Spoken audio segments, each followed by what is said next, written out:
Hi, my name is Nikayla Price, and today we're going to be focusing on how to teach and properly spot a back handspring. Back handspring is a tumbling move where a gymnast takes off 2 feet, jumps backward onto their hands, and lands back on their feet. It can be performed as a step-out skill where the gymnast lands 1 foot at a time, most commonly seen on the beam, or landed on 2 feet together. We will be discussing the landing on 2 feet technique. A back handspring can be broken down into 4 simple positions. In position 1, the student should be standing completely upright with their chest open and head neutral. Their arms should be extended above their head and their legs should be together and straight. In this position, you should prepare to spot the student. One hand should be placed at the small of their back, preparing to support the weight of the student as they progress. Your other hand should be placed at the mid-thigh.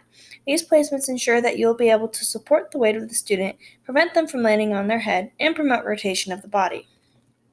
Position 2 is the load position. The student should drop their arms to their side, their chest should drop forward slightly, and the legs should bend to a 90-degree angle as if they're sitting in a chair. When spotting position 2, it is important to promote proper positioning of the student before progressing. The hand that was placed on the small of the back should wrap around to give more support to the learning student, and the hand at the mid-thigh now supports the legs and weight of the student to initiate rotation. Position 3 is the explosive position. The student should jump to a slightly arched position. When their hands land on the mat, their arch should be gone from their back. As they jump, their head should be watching their hands, and as their hands land on the mat, the head should continue to watch the hands. And their legs should remain straightened together. Spotting position 3 is the most rigorous. The hand now wrapped around the lower back supports the weight of the athlete and encourages the arched position as they jump. And as their hands land on the mat, it supports the body from falling back the way it came.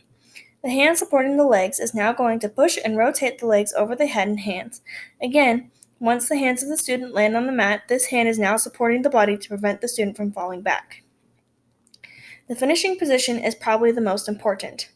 As the student goes from their hands to their feet, they should bring their chest directly to the upright position.